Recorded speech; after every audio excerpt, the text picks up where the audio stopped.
Hello, everybody. I'm Robin. I've been doing my master's in computer science for 2 years, and I've been at Queen's University for 6 years.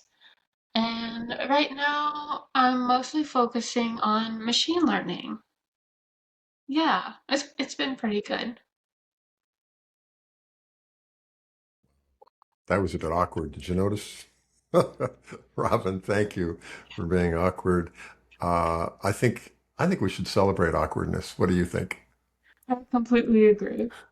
Well, and in fact, we do. That's what our whole video series is about. The Awkward Moments Party, which stands for AMP because we're amping up our confidence. I invited a bunch of people from our local Toastmasters club to talk about situations where they felt awkward and probably were awkward. Yeah, concept. And I think through it, we've really been able to learn how to connect with people, how to portray ourselves in a way that we're comfortable with, but hopefully not entirely scripted. It's about practicing, but not really canning it. And through that, we've really learned to embrace the awkwardness. No matter how much we practice and how many strategies we map out, there's always lots more awkwardness to probe, and awkwardness happens at our parties, which are at coffee houses with a couple of friends. And when we do awkward stuff, we say, "Oh, wow, that was great. We're right on track." What's the crown? Robin proposed that we talk about this in a way that others could hear about and wasn't limited to the Balzac's and coffee company tables. I like the idea. So we're going to kick it off today with a topic. How about we'll just talk a little bit about what we get out of doing this, and maybe that'll help others to relate to why they might want to continue watching.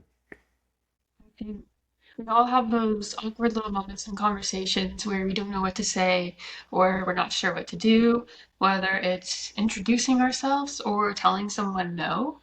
And when I spoke to my friends about these little awkward moments parties that we were having, a lot of them were like, man, I wish I could go too. Like, I really could have used something like that.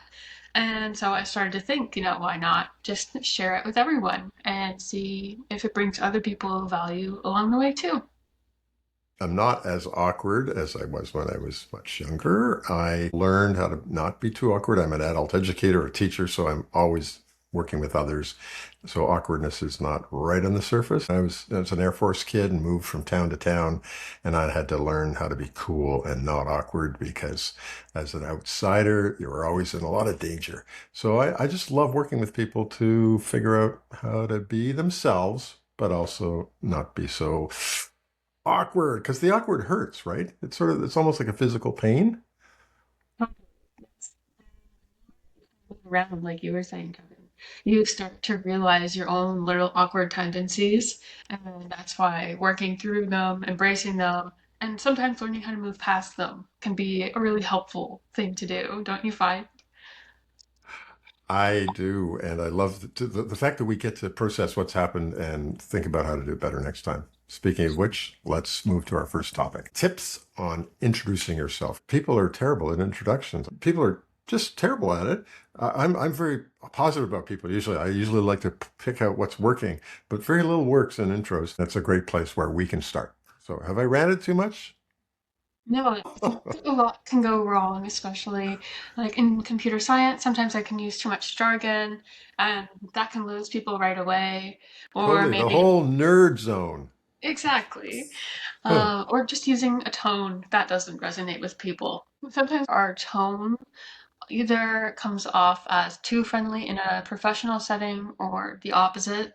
At the very beginning, that was an intentionally awkward intro. So do just a sentence or two of an awkward introduction so we can orient ourselves to what we're working with. Got it. Hi, everyone. I'm Robin, and lately I've been working through my master's in computer science. It's going pretty well. I've been working on machine learning and even geographic information sciences. Okay, got it. Okay, so from your perspective, if you were listening to that, or even maybe as you're giving it, what are you thinking in terms of the awkward zone that you're getting into? I think the two main things I was doing, I was using a lot of jargon. The other one was that my voice was constantly going up instead of down. So I sounded pretty unsure of myself just in those couple sentences. The other thing was I would call it thinking out loud. You've Mhm. never really thought before about how you'd like to make an intro. It's like it's the first time anybody asked them to do it. And it is so totally not, right? They've given intros thousands of times potentially. So you know where I'm going to go with this, right? It's let's prepare. And when we prepare, I would say we have to focus on three things. One is to be super clear on what you're saying and just say a few things. Then you need to be connected to people. That's the thing that really people miss when they're giving an intro. They think it's just who they are and what they've done. But how do you introducing yourself compare to this audience, or what's something in common? If you can find that, your intro will go a lot better. And then finally, you need to be credible. And you mentioned that your voice was going up, Robin, and going up at the end is friendly and approachable, but not credible. And so if you're saying something that's a fact, like your name, Quinn, I have to go down at the end. Okay, so those are the three things we're going to zero in on. I think we've got three options when we are doing a simple introduction. One is to just be clear and efficient. I'm Kevin Quinn. I'm an educator and a consultant specializing in facilitation and presentation skills. Nothing special, no jumping up and down. Then there's when you actually want to connect to people. So I would call this some kind of hook or relatable element to my intro. So I'm going to try to add a human detail. So I'll do this with you, Robin. Robin, I'm an adult educator, and I know you're just finishing your master's and looking forward to a career. I've also done a fair amount of career counseling, or I can help you translate your specific skills into the requirements of jobs. So a whole other area is just to recognize how ridiculously awkward and silly intros are and have some kind of twist. So I could say, my name's Kevin Quinn, and I teach presentation. Oh, I teach presentation skills, and it's a work in progress. Which of these three, Robin, appeals to you in terms of thinking about a retry of your intro? I really enjoyed the relatable hook because when you were talking to me, it really felt like you were considering the context of how you were introducing yourself as someone that you were talking to. I felt really seen, like you weren't just going through a script, you were considering who I am as well. And I think that can make people feel really seen and heard. So let's plan a little. What might I be Yeah. interested in you? Let's say I haven't met you before. Let's say I've already introduced myself. And so you know I'm an adult educator and work with professionals to help them in their careers.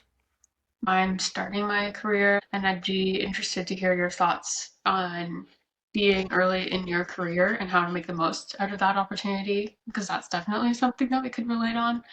And your interest in facilitation and presentation, which you only get so much exposure to in school, but now I'm sure I'll probably get a lot more in the work world. Yep. So lots to learn from you for sure. Okay, you're gonna have to squeeze that all into 15 to 20 to 30-second intro.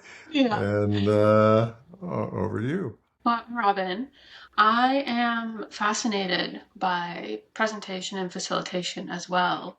And yet I haven't actually had too much of a chance to try it out in the field yet, Kevin. So I'm super excited to learn from you as an adult educator and all of your experience in helping people transition into better careers and better meetings and even presentations. Wow, I feel so honored, except that still have no idea who you are, what you're doing. I'm Robin. I'm finishing up my master's in computer science, but beyond technology, I'm really interested in helping people translate and adopt technology to better understand it and take advantage of it. And that being said, I am fascinated by presentation and facilitation. And I know you have tons of experience in those areas, so I'm excited to get your ideas on how I can better take advantage of these things as I move into my career. Uh-huh. That is irresistible when somebody says they're interested in you because of something that you've actually said. Well Right. done. Let's Thank you. stop her there. So when we do these exercises and practices, I'm always going to ask, what was the difference, especially if we do a dumb demo. And so, what was the biggest thing that happened that feels different from the first time you did the intro? Difference to me was that I felt more prepared. Even though I didn't have a script, I had a framework of how I kind of wanted to go about introducing myself.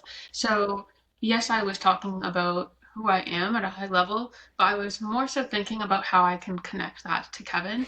And that kind of took away the whole awkward uncertainty of the moment because I knew what I was going for, more or less. So, my hope is that it came off as more confident overall.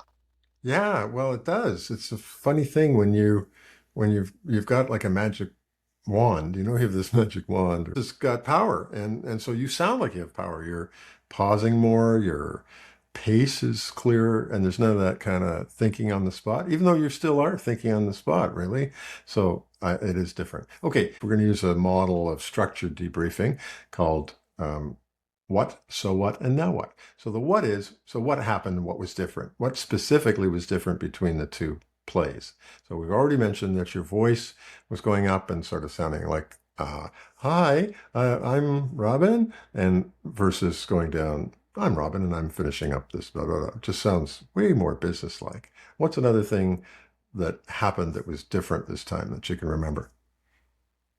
Think that was that I took away jargon relevant to my own life and switched that out for words that were more relevant to your interests. And that's a simple way to make someone know that you're paying attention to what their interest and livelihood is about. You talked to me Mhm. about me. That wasn't in the first one at all. And when most of us are thinking about our intros, we're typically thinking, how much more should I say about me? Whereas yours, maybe even more than half of it, was about me. So, of the things that you mentioned, what is the impact of those on the awkwardness of the situation or the effectiveness of the situation, Robin? Right. Small impressions can cause people to make huge judgments, unfortunately. And so just making that small shift can really change people's interpretations of you as a whole, whether it's an interview or just a potential friend. So the third question about a structured debrief is after what happened and what about that or so what is now what? So I'll turn it to you, Robin. Now what?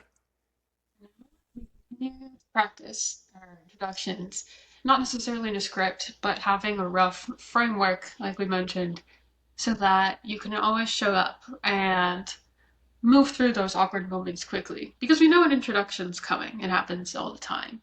So having some sort of plan, I think, can help us all just avoid those little cringeworthy moments. Okay, so that's a real quick demo of how we handle a particular topic. What are some other topics that you'd like to explore, Robin? Other topics could be tell a story, a dinner party, or just talking to a friend. Lots of opportunity for awkward there. Yes. Saying no is another one. How can we do it in a way that keeps the other person on our team? We had And fun handling awkward questions, really annoying questions, like if you're a female person, are you planning on having babies? And then if you're a person who's not currently employed, like, what are you doing now? Why don't you have a job? So I'm sure we'll have fun with those topics. We will invite guests and invite them to try out some of the strategies we propose and see if they work. thank you so much for joining us. All right. Uh, let's add endings and closings to our Yeah, list of it's how to important. do things better. All right, my friend. Thank you very much, Robin. See you Thank later. you, Kevin.